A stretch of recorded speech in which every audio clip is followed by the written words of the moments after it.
Hello, and welcome to another History Burst video. This one's going to focus in on religious matters in Elizabethan England. So since Henry VIII's Reformation, England had switched between Catholicism and Protestantism, and when Elizabeth became Queen, she inherited a divided country. Elizabeth's religious settlement meant that England became a Protestant country again, and Catholics were seen increasingly as a threat. So what were the actual differences between Catholics, Protestants and Puritans? Well, Catholics believed that the Pope was the head of the Church, held by cardinals, bishops and priests. They felt that the Church is intermediary, or the go-between between God and the people, and he could forgive sins. They believed that during Mass, bread and wine became the actual body and blood of Christ, and this is called transubstantiation. They believed in the 7 sacraments, or the ceremonies, and they believed that priests should be celibate, have no marriage, no sex, etc. In Catholicism, services were in Latin, the priests wore vestments or special robes, and churches were highly decorated. And Catholics had most majority in the north and the west of England.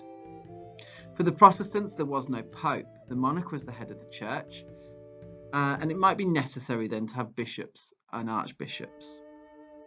They felt, along with the Puritans, that there was a personal direct relationship with God via prayer and the Bible, and it was only God who could forgive sins. They believed that bread and wine simply represented the body and the blood of Christ, and that there was no miracle. They didn't become those things when they were eaten. They believed in the 2 sacraments, baptism and Holy Communion, and they allowed priests to marry. Services were carried out in English, and priests would wear simple vestments or robes. Now for Protestants, they wanted the churches to be plain and simple, and most Protestants were in the south east, so London, Kent and East Anglia. Puritans, they wanted churches to be whitewashed with no decoration, and Puritans were mostly found in London and East Anglia.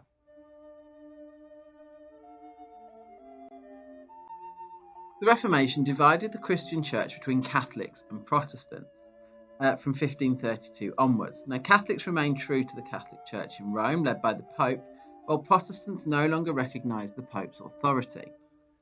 Henry VIII declared that he was head of the Church of England and dissolved the monasteries.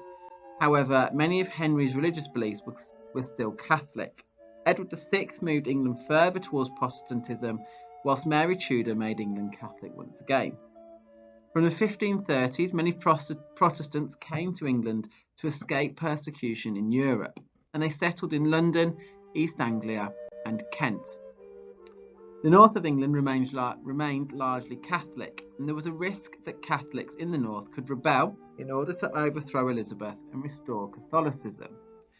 And some English Protestants became Puritans, or strict Protestants with extreme views who wanted to purify the Christian religion by getting rid of anything that was not in the Bible. And they first appeared in the 1560s and increased in number during Elizabeth's reign. So Elizabeth had this big issue and dilemma about religion. She wanted to return England to being Protestant, but not upset the Catholics who posed a threat. And she comes up with the religious settlement in 1559. And these are the key features. There was the Act of Uniformity, and this established the appearance of churches and how religious services were to be held, and it required everyone to attend church. There was the Act of Supremacy, and this meant that Elizabeth became the supreme governor, or the head of the Church of England. And all clergy and royal officials had to swear an oath of allegiance to her. An ecclesiastical or church high commission was established to keep discipline within the church and enforce Elizabeth's religious settlement, and disloyal clergy would be punished. The royal injunctions, this was a set of instructions to the clergy which included rules about how to worship God and how to conduct services. And then in 1559 the Book of Common Prayer is introduced, and this meant that all services had to follow the same performer.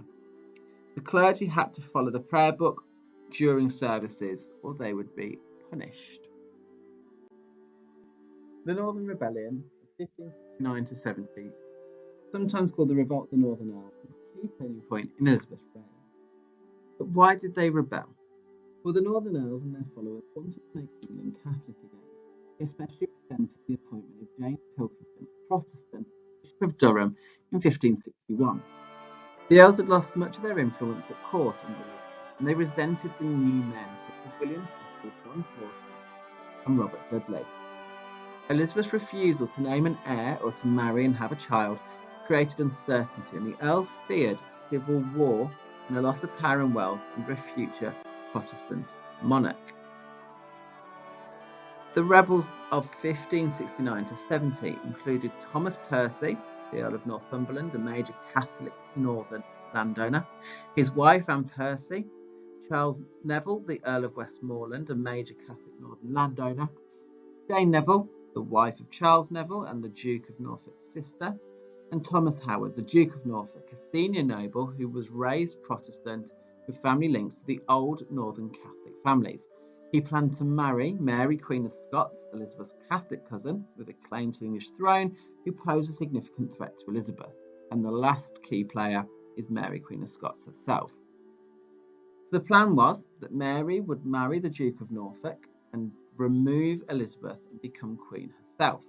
She told the Spanish ambassador in 1569 that she shall be Queen of England in 3 months and that Mass shall be said all over the country.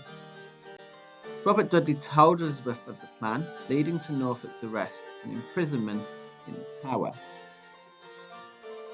So Northumberland and Westmoreland, with their wives' support, continued with the revolt. They took control of Durham Cathedral, celebrating Mass there, as well as in other northern churches, and began to move south. Elizabeth moved Mary to Coventry to stop her escaping to join the rebels. And though the rebels captured Hartlepool, support from Spain never arrived. But then why did the revolt fail? Well, Spain never arrived to support the rebellion. And many northern landowners, especially those in Lancashire and Cheshire, remained loyal to Elizabeth. And many landowners did not want to risk losing wealth gained from the dissolution of the monasteries under Henry VIII by backing a failed revolt. Why is this then significant? Well, Mary was not directly involved, but the revolt showed that she could not be trusted and she remained in prison. The Pope excommunicated Elizabeth and called on Catholics to depose her, encouraging more plots. England's Catholics could not be trusted, so the government took harsh steps against them, and Elizabeth's control over the north of England was strengthened. Those involved in the plot suffered different fates. Thomas Percy was executed, whilst Charles Neville fled abroad. The Duke of Norfolk was imprisoned and later pardoned. Elizabeth's excommunication in 1570 was a turning point because it established that Catholics were both Elizabeth and her religious settlement. But why were Catholics such a threat?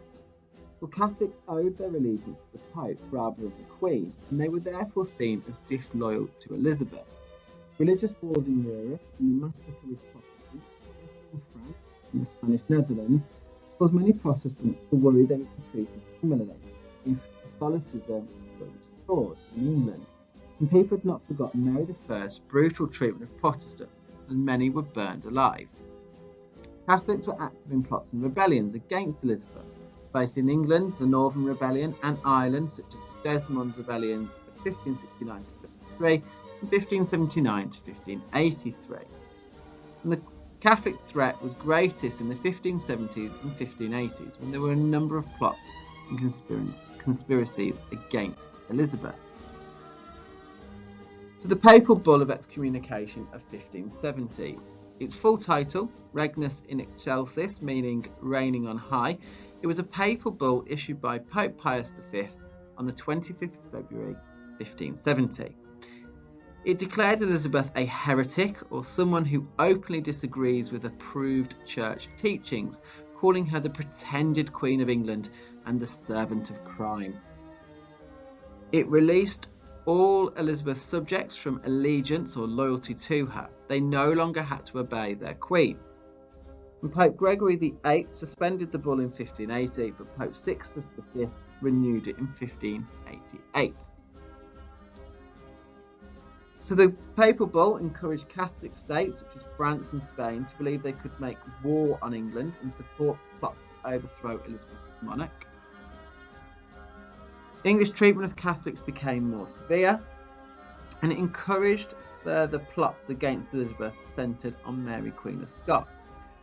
So why did things get worse for the Catholics? Well, after 1570, Elizabeth's government began to pass laws reducing the rights of Catholics. The Mass, a Catholic service, was banned.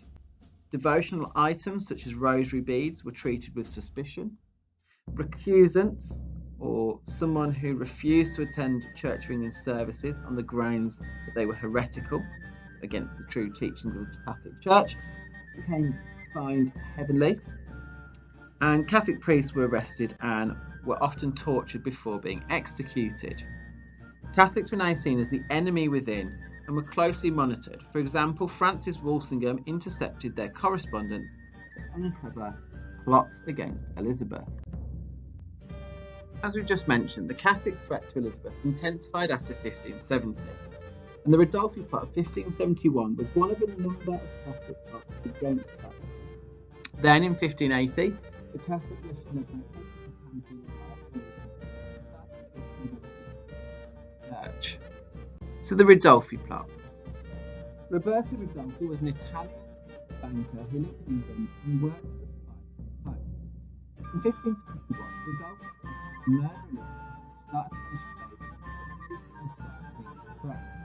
Mary would then marry the Duke of Norfolk.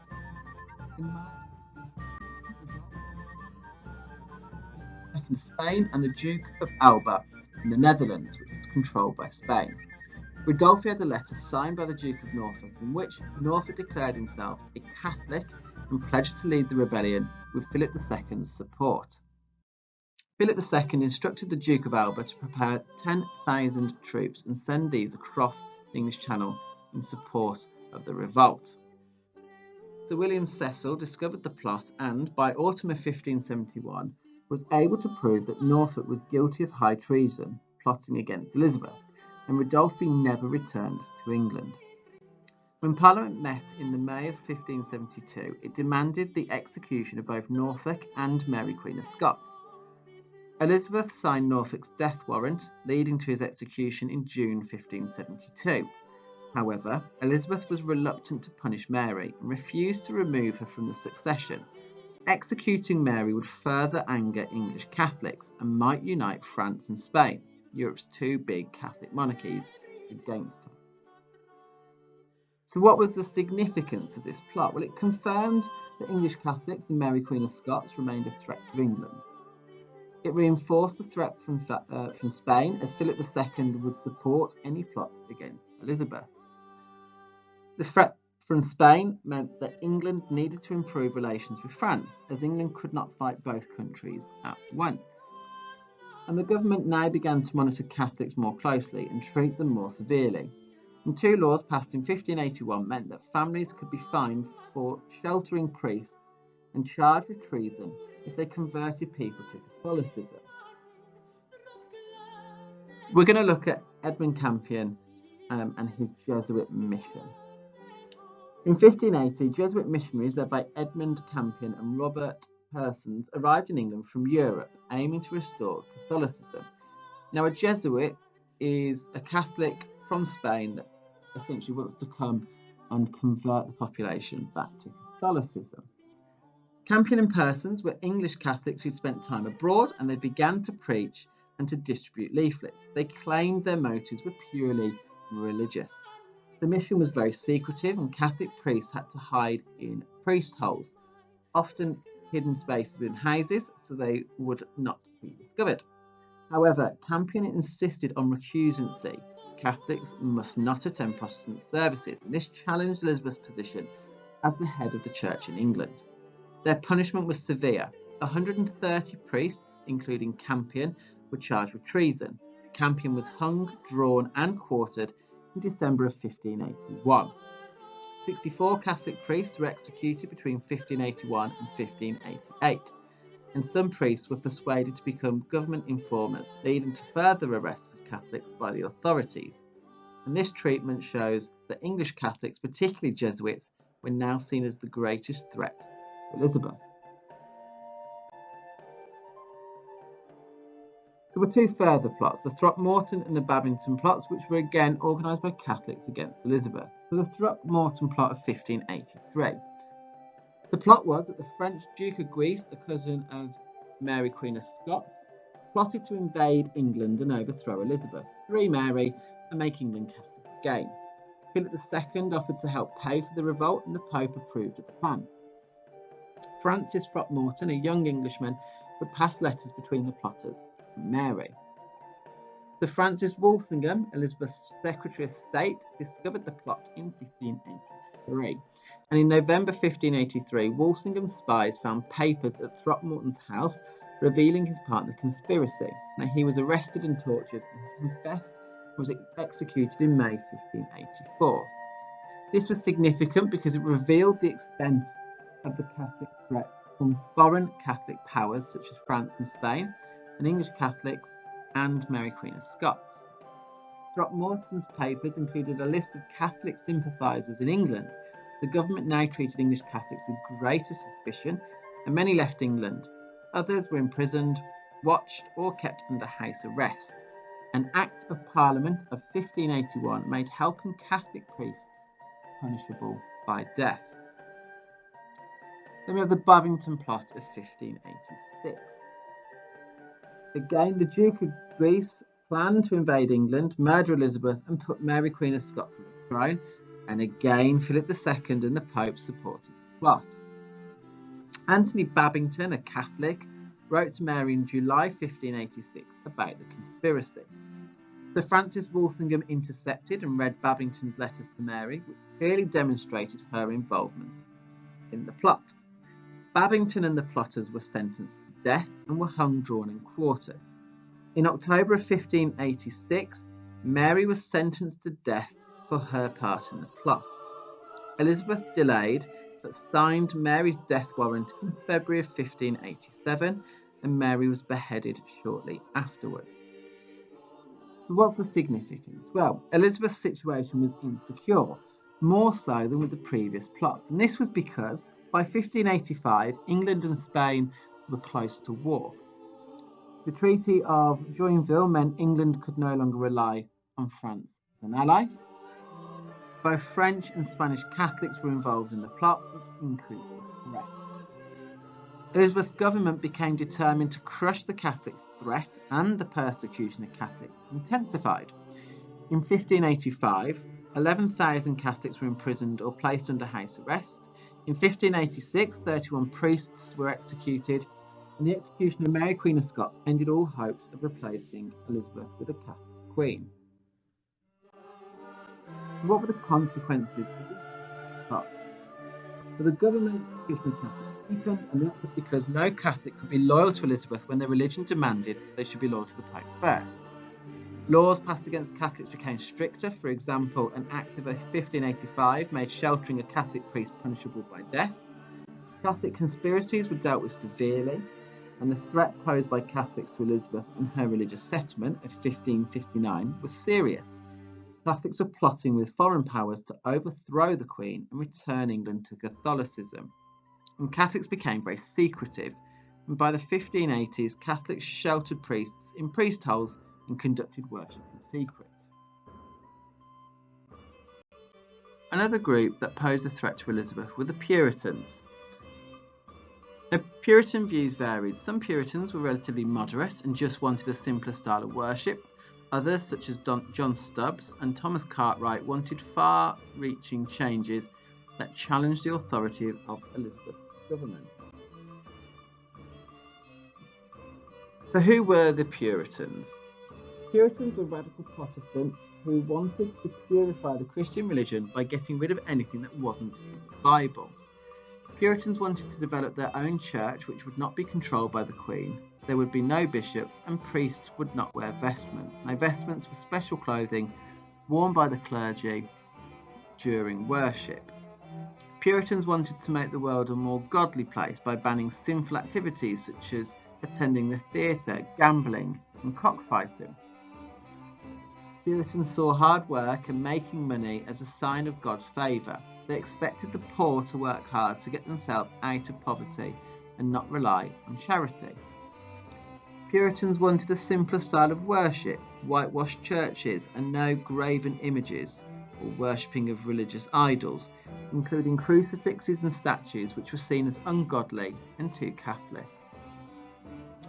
A minority of Puritans believed the monarch could be overthrown in certain circumstances, and this was especially the case if the monarch was Catholic. Now, many Puritans were anti-Catholic and believed the Pope was the Antichrist. Other Puritans, or millenarians, believed the world was ending and that Christians had to prepare for Jesus' return. But why were they a threat? Well, there was a growing number of Puritans in England and a significant number of MPs were Puritans. This Puritan choir, a group of Puritans in the House of Commons, could challenge the government's authority and the monarch's control of the church. Some bishops and archbishops, including Edmund Grindal, or Archbishop of Canterbury from 1575 to 83, were sympathetic to Puritan ideas. Puritan tracts or pamphlets distributed to the public could be critical of the Queen and the Church of England. For example, the Marprelate tracts accused the Queen and her government of being anti-Christian. Such comments challenged the authority of the Church of England and Elizabeth as the head of church, so might encourage rebellion. As Archbishop Parker stated, Puritan ideas would undo the Queen and all others that depended upon her. And some Puritans challenged Elizabeth's religious settlement of 1559. They tried to make changes to the church practices without the Queen's permission, so weakening her authority. For example, the Lambeth Articles of 1595 set out church thinking or theology and included Puritan beliefs, but senior clergy passed them without the Queen's approval. And when she found out, Elizabeth was furious and demanded they be withdrawn immediately. Now, the Puritan threat decreased towards the end of Elizabeth's reign as John Whitgift, then Archbishop of Canterbury, took steps to reduce the Puritan influence within the church. Attitudes towards Puritanism varied, but by the late 1580s it was being discouraged. Elizabeth remained suspicious of Puritan thinking and practices, and she disliked the idea of predestination. She disliked Puritan practices, especially their reluctance to wear vestments, as this challenged the religious settlement of 1559. She also disliked Puritan preaching or prophesying, which she thought encouraged disobedience within the church. Now, many Puritans, including John Penry and Job Throckmorton, ignored Elizabeth's wishes and produced religious tracts condemning her government. Others, including John Field, Walter Travers, and Thomas Cartwright, tried to work within the church to ensure that Puritan ideas were adopted. So what were the attitudes of different archbishops? Well, the attitude of Archbishop Parker, who was Archbishop of Canterbury between 1559 and 1575, was to try and ensure the Church of England conformed to the 1559 religious settlement. And Parker's book of advertisements of 1566 required the clergy, including Puritans, to wear vestments as stated in the 1559 settlement. Archbishop Grindal, he was the Archbishop of Canterbury between 1575 and 1583, and he was reluctant to persecute Puritans. In 1577, Elizabeth stated that she wanted to discourage Puritan clergy preaching and holding meetings, and Grindal was reluctant to do this. In 1577, Grindal had his authority as Archbishop suspended, and it was only fully reinstated in 1582.